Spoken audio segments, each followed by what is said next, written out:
I'm honored at this time to introduce Representative Darrell Issa. He's the ranking Republican member of the House Committee on Oversight and Government Reform. Representative Issa is serving his 5th term in Congress and represents the northern San Diego area. Representative Issa served in the U.S. Army, attaining the rank of captain, and founded an automotive security company.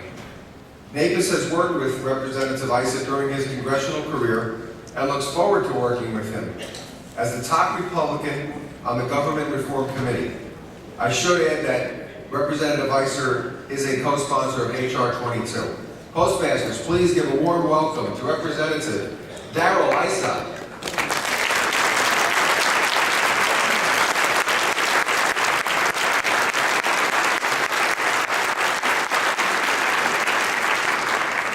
Thank you, Wayne.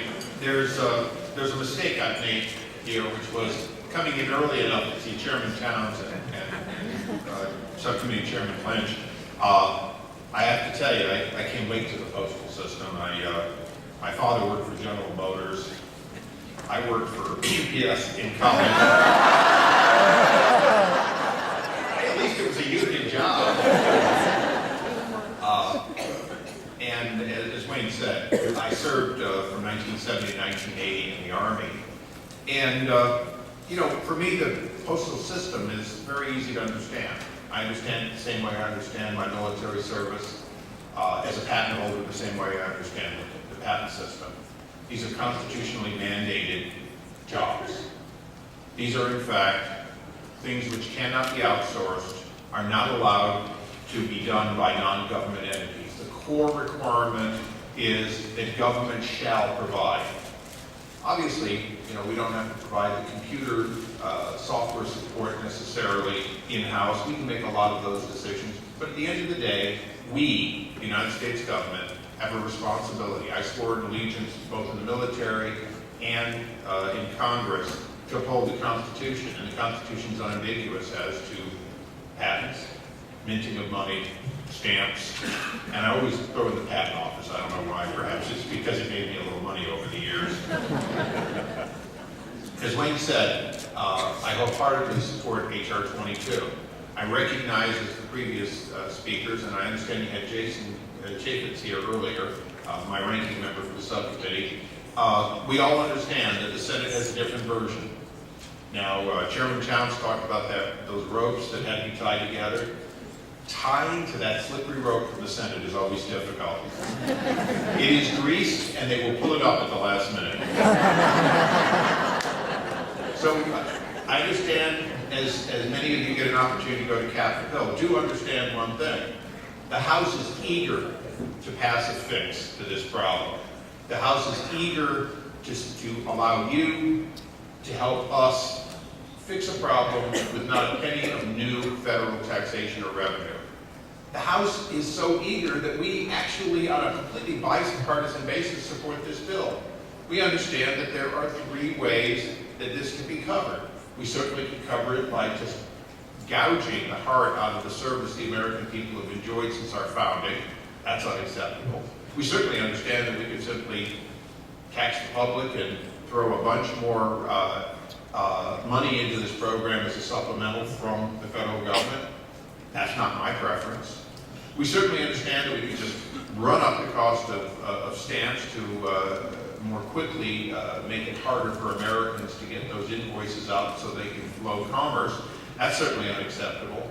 So when you look at it, and when you talk to members of Congress who may not yet have figured out why Republicans and Democrats in the House support a 10-year, 8, 10, 12, or more than 2, always more than 2 fix, you just have to explain all the alternatives, because all the alternatives are unacceptable.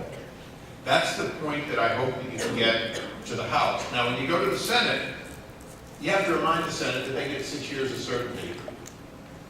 They get 6 years of certainty. The House is the one that understands the uncertainty of 2 years. So, you see where I'm going?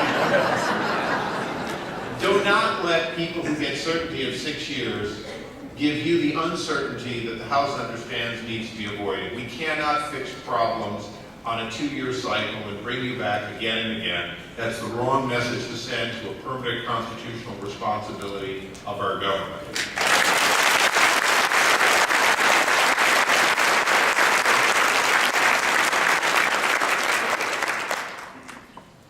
Now I want to talk about premium conversion.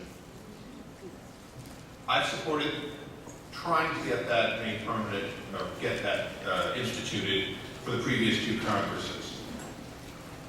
This year is a great, great time, both in the House and the Senate, to say, how can you tell me you can't afford it? And I'll just give you 2 quick examples. First of all, we put $300 million into golf carts in the stimulus package.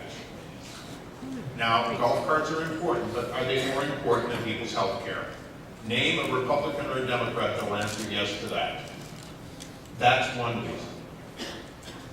The second reason is, in fact, you are a big part of the solution for health care. You're self-reliant. You've earned over a career. I'm talking to sort of past you to retirees as much, but you've earned over a career a substantial ability to take care of yourself, and you've earned a prepaid pension system. Why in the world wouldn't we want to support that by allowing you to not pay taxes while others, no different than you, are allowed to use a prepaid system? It's that simple. It's fairness. And it's fairness for people who are, one, not so super rich. Now, this administration has decided if you make more than $250,000 during your working career or in retirement, you're inherently undertaxed. How many in this room expect in retirement to make over $250,000? Please raise your hand. Okay, how many would hope to make over $250,000? Okay, then your hopes will be taxable, but your predictions will not. And that's the way you really have to look at it. You're the exact target that members of Congress talk about when we talk about health care working. It's essential that we do that. Now, lastly, I will tell you that we are in an incredibly difficult time from a standpoint of the economy. But as we come out of that time, we need to have an efficient system working for postal delivery. I'm counting on all of you. I came here today because those 2 issues are certainly on the tips of your tongues, and they're something that we hope to get accomplished in this Congress. But long after this Congress, 4 years, 6 years, 8 years from now, at least most of you are still going to be saying, okay, we have a declining core business. We have a population which is both concentrated and deconcentrated, and we have to serve them and serve them well. We have a tradition of 6-day delivery, but more importantly, we have a system of special delivery. We have a system of international commerce support. We have a system that the rest of the world, to a great extent, has modeled their systems after, or at least the smarter ones. How do we take it to that next step? So one thing that I'm hoping all of you will do on a completely bipartisan basis with Chairman Towns, myself, Steve Lynch, Jason Chaffetz, who is young enough that he'll be here long after I'm gone, still doing this job, is we need to talk about where we go next. We need to look and say, maybe the postal system will be half the size in 30 years, but will it deliver the core services that are so essential, and will it do it efficiently? You know, a lot of people just want to say, well, let's just privatize it, or let's just get rid of it, or, you know, let's cut down the service, or the internet will replace it. Every one of you know the characteristic of the things you do. I receive emails that try to have hearts and flowers and make me feel good on my birthday. It ain't the same.